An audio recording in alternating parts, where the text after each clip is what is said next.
Hi, my name is Jack McCarthy. I'm President and CEO of AppleTree Institute for Education Innovation and AppleTree Early Learning Public Charter School.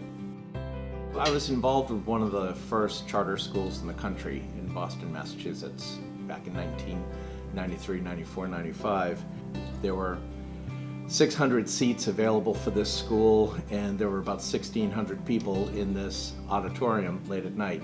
Names would be pulled out of the hat and announced, and written on sticky paper on the wall, class by class. And, people would applaud and jump up as they do at lotteries. And I expected that everybody would be jumping up and really happy. But instead, what happened was about 1,000 people started crying spontaneously because they had not gotten a seat at this school. Down in the back of the room, and I just realized, I said, I never realized how important this was, and if we ever have the opportunity to do this again, this is something we've just got to do. So that was the moment in which I decided that this was really important work that I was going to do going forward. I remember saying to myself, why are we starting high schools? What we really ought to be doing is going back to the very beginning and starting schools that could ensure that kids would enter kindergarten and would enter high school on par with the standards and be ready to thrive.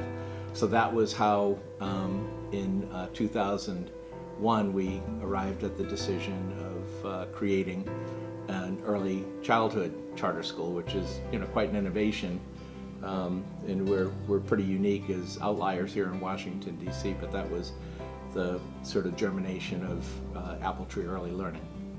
I was out shopping, standing in line, and there was a small child waiting with her mom in the checkout line.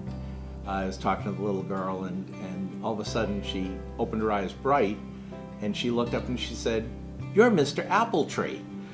And I said, "What?" And then her mom said, "Oh, she goes to AppleTree in Columbia Heights." Then the mom was telling me, what a great experience they'd had at the school and how they'd gotten through the lottery, and they were just absolutely excited to have the opportunity to go to school there. And I think that little girl taught me in that moment just how important this work is, how there just aren't enough good schools for kids in the district, and how just one person in a random setting at a grocery store can create that spark of excitement that keeps you, really focused on trying to create more good schools for people.